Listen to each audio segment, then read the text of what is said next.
despots and rulers, this is internet personality Vangelus, and Maketoys spent a good long while teasing the big evil bad guy of their remaster series. Despotron is a masterpiece-alike Megatron that turns into a gun, bringing the number of those in the unofficial market to 3. And now there's a new official one coming too. That's all a discussion for another video. Let's despotize! And let's begin our villainy by removing the safety plug! This is a Megatron, and he sure does look like Megatron.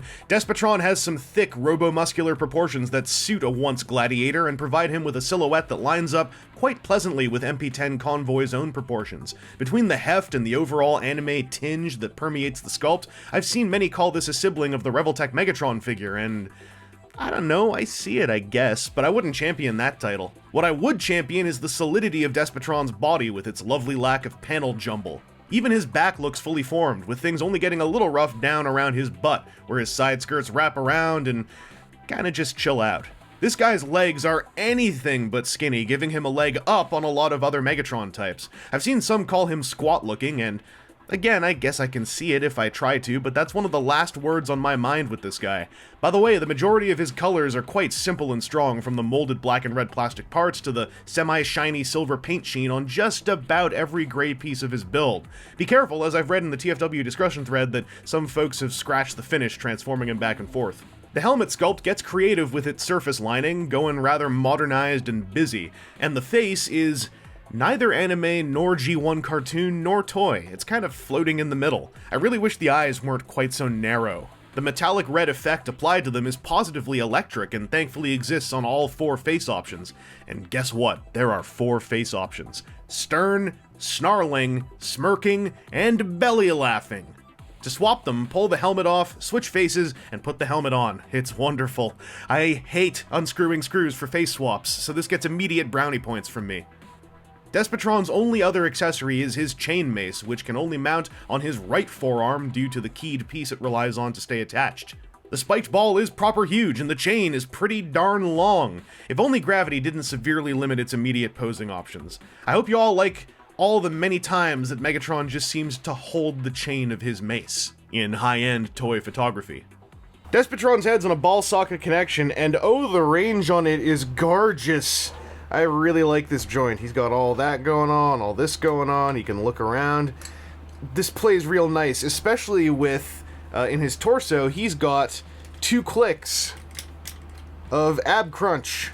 Ratcheted, very solid, and one of my favorite things to do with this guy is you click his abs forward, turn his head this way, and then tilt it up like that. And it's just a natural, like, sinister slope. Really makes me happy, especially if he's like pointing his cannon at stuff. But you're not supposed to know how the arm works yet. I haven't described it to you. His shoulders ratchet forwards and backwards. Plenty of clicks. And then they friction outwards on a separate hinge that reveals some detail and whatnot and allows for a nice amount of clearance. He can almost do a full T-pose. His elbows are not double jointed. However, check out the curl. I think that's still quite sufficient, because they kind of suck in a bit in here. I think that's fine. His wrists can swivel. His hands are MP10 hands, so they open, they look kind of like your average Takara Tomy Masterpiece hands. If you want to have him point, the index finger has a knuckle joint. It can almost look fine, like if you do this, and you look at it from the pointing angle, I guess it's okay. The hands are quite simple, and as much as that bugs me, and I heard you can get like the Ines hands to replace these, or the Apollyon hands if you have one of those, I've never felt like I've really wanted them. I think that these hands look quite okay when they're open and relaxed, and they look quite okay as fists, not perfect. Someday I might try to swap in some new hands, and I'll talk about it in a video if I do, but I'm surprised actually how cool I am with these. His hips have got some stuff going on. These skirts can move up out of the way. They go forwards and backwards quite solidly, quite clickily. Even more clickily do they go outwards with a little bit of squeak. Full Van Damme is possible if you move the side skirt out of the way. But then, you know, you've got skirt dancing around. Natural motion on this guy. The only thing I find is sometimes this corner starts bumping into stuff up in here. There's a very tight, just solid friction thigh swivel. Again, kind of the bulk of his legs sometimes bangs against this part of his butt. So just move it carefully, move it with confidence, but, you know, if stuff bumps together, take a look and see what the obstruction is. As for his knees, they are double jointed. They've got some legit curl, which makes me super happy. Like, I like this, especially on a guy whose legs are this bulky. It's quite animate to look at. And then down here in his ankles, his feet can rock forwards and backwards. Separate rocker to go from side to side. It's all friction. It's all borderline. Like, mine is fine. I've heard some cases where the forward and backwards rocker is so loose he'll kind of tip forward. And if I let this happen, he'll start to tip forward. I've never had him actually tip forward after letting him stand in place for a while. So far mine's been okay. If I do have any major changes, I'll try to report on those as they happen. Here's the thing, though, about this guy. So there are a lot of reports where this dude, his legs will start to compress themselves. Mine are pretty good now. I went in and I used an automatic center punch to kind of, you know, peel away some of this red stuff, find the pin, push on it, ka-chunk. That seemed to, you know, it's not a perfect fix, but he doesn't sink into his own lower legs anymore. These things also raise and lower, and they do click into place down here, but it's a very soft click, and I found if I press him down trying to get a pose to be solid, sometimes I will end up pushing one of his feet up a little bit. So be aware of that. On the bright side, he's got rubber things under here, so he keeps his standing grip quite handily. And this dude poses so well. I really like posing this guy. To me, like, the highlight of this figure is the combination of his looks and the sheer number of cool poses I've managed to get him into. Like, back at TFCon Toronto 2016, when I first messed with a test shot of this toy, I wanted to get him into a neato gun pointing pose, during which I can also demonstrate the waist joint I forgot to bring up, which feels odd. It feels like it's not supposed to turn, but it totally is. It just has these soft locking points. Anyway, I just love that this dude can assume what I would call very dynamic and threatening poses. One other thing, this thing slides up and down. When you're messing with this dude, especially if you turn him over in your hands and stuff, trying to get things in a certain way, you'll probably find this thing ends up popping up, and you have to push it down. I really wish this clicked in there somehow, but that's about it. Like, posing-wise, I'm extremely happy with Despotron, and he makes me feel Despostrong! Despotron has to ditch his fusion cannon through this transformation, and that's partly because Maketoys broke a whole lot of Megatron conventions in their design of this conversion scheme. As the upper body transforms, it should quickly become apparent that this ain't mega business as mega usual. The arms are asymmetrical, and the entire upper body forms the top half of the pistol mode. Only not in the same old direction. By the way, the mechanical hand feel is quite pleasant, and I don't often find myself feeling worried about breaking anything. It helps immensely that most of this is nicely toleranced tabs and slots, and not big spooky pegs that might shear off because the holes are too tight. Oh, by the way, check this out. Do you see the tip of the gun barrel? You twist it so it's the right way up in pistol mode. That excites me. Now, the lower legs. These are doing something pretty darn cool. They don't compress, they don't split apart, they get all asymmetrical. This trick blew my mind when I first saw it at TFCon Toronto 2016, and I still love how straightforward its approach to handle panels is compared to pieces like the original Masterpiece Megatron.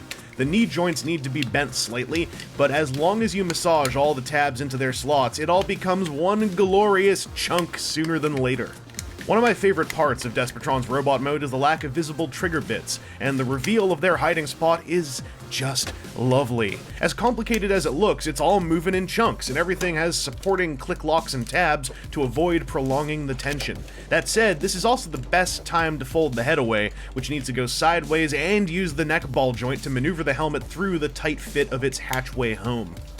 Anyway, the actual most complicated part of the transformation is all the micromanagement you have to do on the midsection and waistline. Nothing crazy, just very specific orders of operation. Lots of double-jointed hinges with the guidance of plentiful tabs and slots. This stuff will be the real spot that pushes the limits of your transformation patience, but speaking as somebody who has particular needs when it comes to complicated engineering, I think it rides the line just right. I do have to think about the order of operations, but if I screw things up, the toy won't break itself in half. It's not hard to go back a few steps and redo correctly whatever it is you did wrong. Oh, and also remember to put the fusion cannon back on, because if you don't, then like, you're small time, man. Don't be small time. I'll say it again, I don't know my guns that well, and to me a Walter P-38 is a bunch of words that mean silver and black pistol that resembles the G1 Megatron toy. Guess what? Despotron turns into a silver and black pistol that resembles the G1 Megatron toy. However, Maketoys delivered a much more stylized take, which seems to kinda stretch the profile silhouette of the weapon horizontally, to put it simply.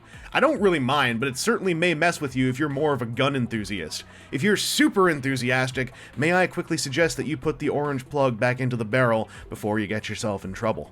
The silver parts of this mode turned out pretty well, but I've got to say the handle's number of transformation seam lines pushes things just a touch past where I'd like them to be. Granted, that is for a conversion scheme that I am happy to take at most any cost. I just wish things felt a little more even and flat throughout.